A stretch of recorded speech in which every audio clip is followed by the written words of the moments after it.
ingredients. And oh my gosh, you guys, look. Second best kitchen helper ever. Still being referred to as second best kitchen helper ever because she hasn't figured out how to lay down in here. She leaves the kitchen like she's gonna do right now. She's like, and I'm out. Oh, maybe. Okay, stick around. That's what I would like you to do. Third best kitchen helper ever. Sitting over there like a people's.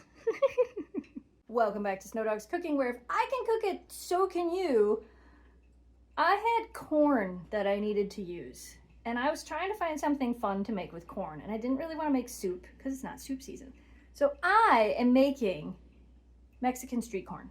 Not on the cob, like in a bowl. I was going to make a Mexican street corn dip. We're going to make Mexican street corn. I've never made it before. I read a bajillion different recipes and a bajillion different ways to make it. And I asked Dan if he had a recipe, but he buys it from a lady on the street. So hopefully this is close to what it's supposed to be like. I did make sure to get the right cheese and the right sour cream. They have this at Walmart. They had this at Walmart as well. So if you're looking for it, that's where I found it. So what are you going to need for this?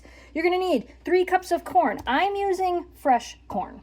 You can use canned corn, drain it, or you can use frozen corn as well. And I would slightly thaw the frozen corn. If you're using fresh corn, technically it's supposed to be blanched, but mine was pretty much fully cooked. It'll be fine. It'll work out. We're going to need some butter because we want to fry up this corn. We're going to need a teaspoon and a half of chili powder, a quarter of a teaspoon of paprika, a quarter of a teaspoon of garlic powder. We're going to need about a tablespoon of fresh squeezed lime juice, which of course you can add more or less or however you would like to do it. You're going to need a quarter to a half a cup of this cheese that I'm never going to be able to say the name of, 2 tablespoons of the Mexican style sour cream, and 2 tablespoons of mayonnaise. That's it. That's all you need for this. Let's get this started. You're gonna get a pan. You're gonna put it on the stove at about a medium to high heat, medium high. Put your butter in there and let it melt. We basically want to grill this corn. If you have a Blackstone, you could also do this on the Blackstone, but Jamie's making burgers on the Blackstone right now, so I'm just gonna use this so I'm not in the way. Butter's pretty much melted. Go ahead, put your corn in, and then stir it around. This is always the hardest part for me. We're gonna cook this for about 8 minutes. Try to leave it for 2 minutes, then stir it, then 2 minutes, then stir it, because we want it to have like a little bit of a, you know, like you want to brown it just a little bit. So hardest part. I can do this. In a bowl that's gonna fit all your corn. We're gonna go ahead and start mixing the, I guess you'd call it a sauce together. So for that, first we're gonna use 2 tablespoons of mayonnaise, or 1/8 of a cup, I guess, into the bowl. Okay, I gotta get this in here. Got it in there. Now, 2 tablespoons of the Mexican style sour cream. If you can't get this, you can just use regular sour cream. To this, we're gonna add a quarter of a teaspoon of garlic powder, about a quarter of a teaspoon of paprika, 1.5 teaspoons of chili powder, 1 tablespoon of fresh squeezed lime juice. Now I'm gonna whisk all this together. See how it's starting to get that, you can see where it's getting brown on the outside. That's about what we want. We're about 6 minutes in right now, so I'm letting it go another 2 minutes, and then I think I'm done. And then the cheese. It says to use a quarter to a half a cup, and I like cheese, so I think I'm gonna use the whole half a cup. We're gonna see. This is gonna be delicious. Oh, I gotta get my cilantros ready. Cut some of this up to put on top. I think that's about what I want it to look like. I'm gonna take this whole pan, pour it in here. All right, my container of cheese is a half a cup, so I'm gonna go ahead and put quite a bit of this cheese in there, and now I'm gonna stir it around. Well, silly me. I almost forgot to pay the cheese tax. Is that good cheese? She's like, heck yeah, it's good cheese. All right, let me get it for the other one. You're gonna make me bring, yeah, come over here.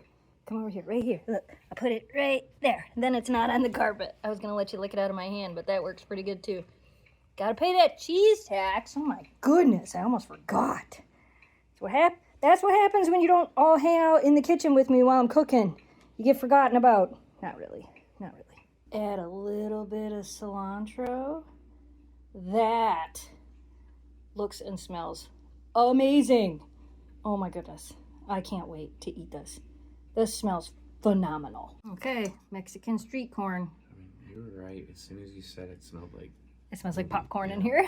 Movie theater, but now it smells like Reuben's too. Yeah, it does. Or Patty melts. Patty melts. That's funny because Dan thought I sent him a picture of a Reuben. A Reuben? He'll just have to come visit so we can get those. It's probably been a long time since you've had Mexican street corn. I think probably since we lived in Arizona. I've had it since then, but Ooh. yeah. There is a little bit more fresh squeezed lime juice you can put on there. Yeah, that's what I got at the very end. That and a little bit of cilantro. Yep, and I have more cilantro, so you can sprinkle more of that on. Is that a win? It's really good. I already tried it. Yeah, it's not spicy. Nope. It's flavorful. You can make it spicy. I could have made it spicy, but I kept it milder because our levels of heat are different. But look at it. Yeah, that's got a lot of different flavors. I know. I might have to make it for game night now. That's so good. So in conclusion, having never had made street corn at home before, that was amazing. That was so good. Like, we were already talking about we should make it for game night. Maybe we should try the dip. Maybe we'll try it as corn on the cob the next time we make it. That was really good. So if you've been waiting to try it at home, this recipe was really good. And somebody has to make it who's also had it other places and tell me if it tastes just as good, because it was really, really good. All right, you guys. We hope you enjoyed today's video. Let us know what you want to see us make next down in the comments below. As always, thanks so much for watching. Thanks for subscribing. Stay positive, dream big, and we will see you again soon. Goodbye, Podians.